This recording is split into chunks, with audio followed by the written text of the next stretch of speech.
তাহলে প্রথম first Lord কি হবে? এটা ফার্স্ট হাউস, এটা সেকেন্ড হাউস, এটা থার্ড হাউস, হ্যাঁ এটা ফোর্থ হাউস, এটা ফিফথ হাউস, এটা সিক্সথ হাউস, এটা সেভেন্থ হাউস, এটা এইটথ হাউস, এটা নাইনথ হাউস, এটা 10th হাউস, এটা 11th হাউস, আর এটা হচ্ছে 12th হাউস। তাহলে তাহলে এই ফার্স্ট লর্ড হয়ে গেল স্যাটার্ন, শনি ফার্স্ট লর্ড। সেকেন্ড লর্ড ও শনি, থার্ড লর্ড বৃহস্পতি, ফোর্থ লর্ড মঙ্গল, ফিফথ লর্ড শুক্র, সিক্সথ লর্ড বুধ, সেভেন্থ লর্ড চন্দ্র, এইথ লর্ড রবি, নাইনথ লর্ড আবার বুধ, 10th লর্ড শুক্র, 11th লর্ড মঙ্গল, আর 12th লর্ড হলো বৃহস্পতি। ঠিক আছে, বৃহস্পতি। হ্যাঁ, তাহলে আমরা ফার্স্ট শনি হলো ফার্স্ট লর্ড আর সেকেন্ড লর্ড, ফার্স্ট লর্ড আর সেকেন্ড লর্ড। তাহলে ফার্স্ট হিসাবেও শুভ আর সেকেন্ড হিসাবে নিরপেক্ষ মোটামুটি। ঠিক আছে, কম বেশি শুভই আর কি, সেকেন্ডটা খুব খারাপ নয়, সেকেন্ডটা ভালোই। তাহলে শনি কি হয়ে যাবে? মোটের উপর শুভই হবে। ঠিক আছে, তারপর বৃহস্পতি কি পেলাম এখানে? বৃহস্পতি পেলাম থার্ড লর্ড, থার্ড আর 12, থার্ড আর 12। থার্ড হিসাবে কি? থার্ড হিসাবে অশুভ, আর 12 হিসাবে নিরপেক্ষ। দুটো মিলিয়ে কি বলবো বৃহস্পতিকে? এখানে মোটামুটি অশুভই বলবো। আচ্ছা, তারপরে মঙ্গল কি? ফোর্থ লর্ড আর 11th লর্ড। তাহলে ফোর্থ লর্ড হিসাবে কেন্দ্রপতি শুভ, আর 11th লর্ড হিসাবে কি? অপচয়পতি অশুভ। দুটো মিলিয়ে মঙ্গল হয়ে গেল নিরপেক্ষ।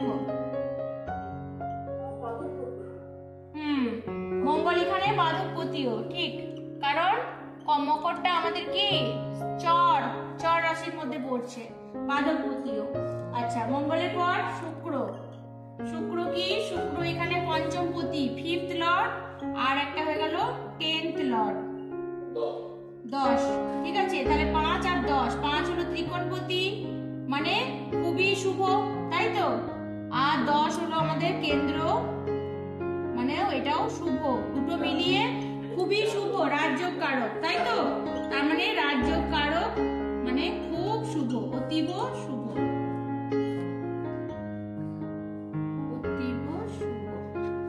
তারপরে বুধ কি হলো? বুধ হয়ে গেল আমাদের 6th লর্ড আর 9th লর্ড, 6th লর্ড আর 9th লর্ড। 6th লর্ড হিসাবে কি? 6th লর্ড হিসাবে অশুভ, আর 9th লর্ড হিসাবে কিন্তু খুবই শুভ, ত্রিকোণপতি। ত্রিকোণের মধ্যে দেখুন, এটা ধর্ম ত্রিকোণ 1, 5 নয়, ধর্ম ত্রিকোণের মধ্যে সব থেকে বেশি মানে ধর্ম যেটা, সেটা কি? নবম আমাদের। তাহলে শুভ হিসাবেও কিন্তু সব থেকে বেশি শুভ নবমটা হয়, ধরা হয়। ঠিক আছে, ফার্স্টের থেকে ফিফথ শুভ, ফিফথের থেকেও 9th আরো বেশি শুভ। আর কর্ম ত্রিকোণ কোনটা? 2, 6, 10, তার মধ্যে দেখুন দশমটা কর্ম ধরা হয়, তাহলে 10টা হলো সব থেকে কেন্দ্রভাবের মধ্যে সব থেকে শুভ ভাব কিন্তু দশম। ঠিক আছে, তাহলে এখানে একটা অশুভ একটা শুভ, দুটো মিলিয়ে বুধকে কি বলবো? নিরপেক্ষ। তারপর সবগুলো হয়ে গেছে, 1, 2, 3, 4, 5, 6, 7, 8। আচ্ছা, চন্দ্র এখানে কি? চন্দ্র হয়ে গেল 7th লর্ড, মানে কেন্দ্রপতি আর মারকপতি মিলিয়ে নিরপেক্ষ। আর রবি হয়ে গেল এখানে 8th লর্ড হিসাবে অশুভ।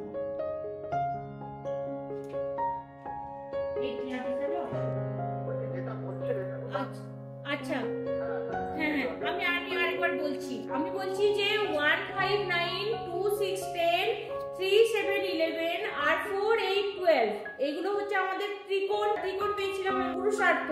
মানে যেটা ধর্ম, অর্থ, কাম আর মোক্ষ, এর মধ্যে ধর্মাধিপতি মানে ধর্মের অধিপতি আমরা জানি নবম, কিন্তু 159 এটা তো ধর্ম ত্রিকোণ, এর মধ্যে সবথেকে পিক সবথেকে উঁচুতে থাকছে কে? নবম। আর কর্ম মানে অর্থ ত্রিকোণ, অর্থ ত্রিকোণে দেখুন 2 6 10, 10 মানে কি দশম ঘরকে আমরা কর্মের ভাব বলি, তাহলে ওই দশম ভাবটা কিন্তু ওই অর্থ ত্রিকোণের সবথেকে পিকে থাকবে। তাহলে এই দুটো মিলিয়ে তাহলে নবম আর দশম, এই নবম আর দশমের যে রাজযোগটা ক্রিয়েট হয়, মানে নবমপতির সাথে দশমপতি, কেন না নবম হলো ত্রিকোণ আর দশম হলো কেন্দ্র, এই কেন্দ্র ত্রিকোণ রাজযোগের মধ্যে আমরা কেন্দ্র ত্রিকোণ রাজ্য কটা পাবো?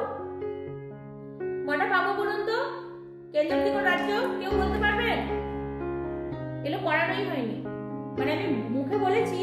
দেখুন একের সাথে আমরা 5 পাবো, একের সাথে আমরা 9 পাবো, পাবো কেন্দ্র ত্রিকোণ রাজ্য। একটা কেন্দ্র ঘরের মধ্যে যদি ধরি তাহলে একের সাথে যখন 5, প্রথম মানে ফার্স্ট লর্ডের সাথে ফিফথ লর্ড যদি একসঙ্গে বসে, ফার্স্ট আর ফিফথ এর মালিক একজনই, এরকমটা হয় না কখনোই, ঠিক আছে?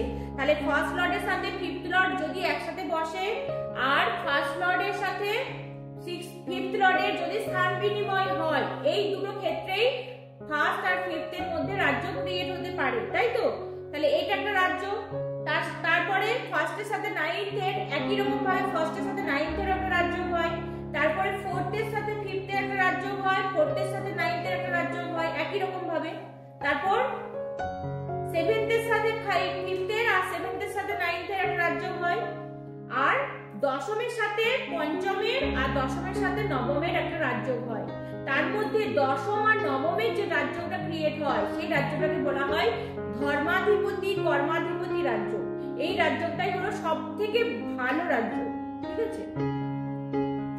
এই রাজ্যটা কখন হয় না যখন দশমপতি আর নবমপতি একসাথে থাকে, অথবা নবম দশমের লর্ডশিপ যদি এক হয়ে যায় সেটা তো ভালোই, আর নয়তো কি দশমপতি নবমে নবমপতি দশমে মানে এক্সচেঞ্জ করে, একে অপরের সাথে এক্সচেঞ্জ করে, তখন এই রাজ্যটা ক্রিয়েট হয়। এই রাজ্যটা হলো সবথেকে ভালো রাজ্য।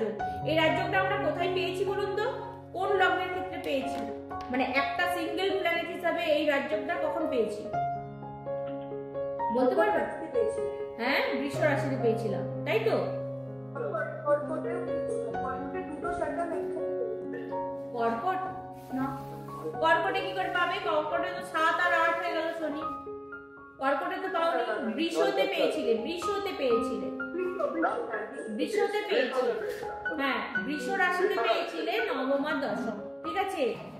হ্যাঁ বৃষ রাশিতেই শুধুমাত্র পাওয়া গিয়েছিল। তাহলে বৃষ রাশির জন্য শনি কিন্তু খুবই রাজ্য, ঠিক আছে? খুব মানে বড় রাজ্য ক্রিয়েট করে। আর বাকিদের ক্ষেত্রে যখন এই রাজ্যটা আমরা পাবো, কখন পাবো না যখন আমাদের নবমপতি দশমপতি একসাথেই বসে থাকবে, সেই তখন আমরা কিন্তু এই রাজ্যটা পাবো, ঠিক আছে? নবমপতি দশমপতি হয় একই সাথে বসে থাকবে, অথবা নবমপতি দশমে আর দশমপতি নবমে এভাবে এক্সচেঞ্জ করবে, বা সমসপ্তমে বসবে। মানে ধরুন নবমপতি গিয়ে বসলো চতুর্থে আর দশমপতি দশমে, বা নবমপতি বসলো সপ্তমে আর দশমপতি লগ্নে, তখন কি হবে? সমসপ্তমে থাকবে, একে অপরকে দৃষ্টি দেবে। এই ক্ষেত্রগুলোতেই এই রাজ্যটা ক্রিয়েট হবে, ঠিক আছে? বাকি রাজ্যগুলোও ভালো, সব রাজ্যগুলোই ভালো, কিন্তু সব থেকে ভালো রাজ্য কিন্তু নবম আর দশমের রাজ্যটা। হ্যাঁ বলুন। সব থেকে বেশি ফল বলতে কি মানে অ্যাকচুয়ালি ধর্ম অধিপতি আর কর্ম অধিপতি যখন রাজ্যটা ক্রিয়েট করছে তখন তার কর্মের মধ্যে ধার্মিক ভাবটা কিন্তু বজায় থাকবে, ঠিক আছে?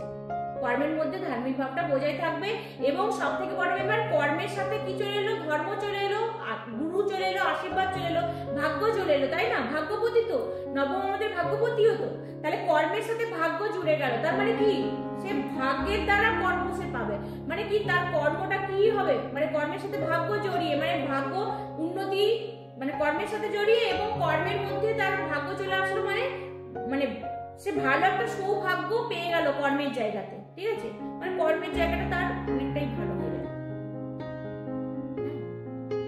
তো এইগুলো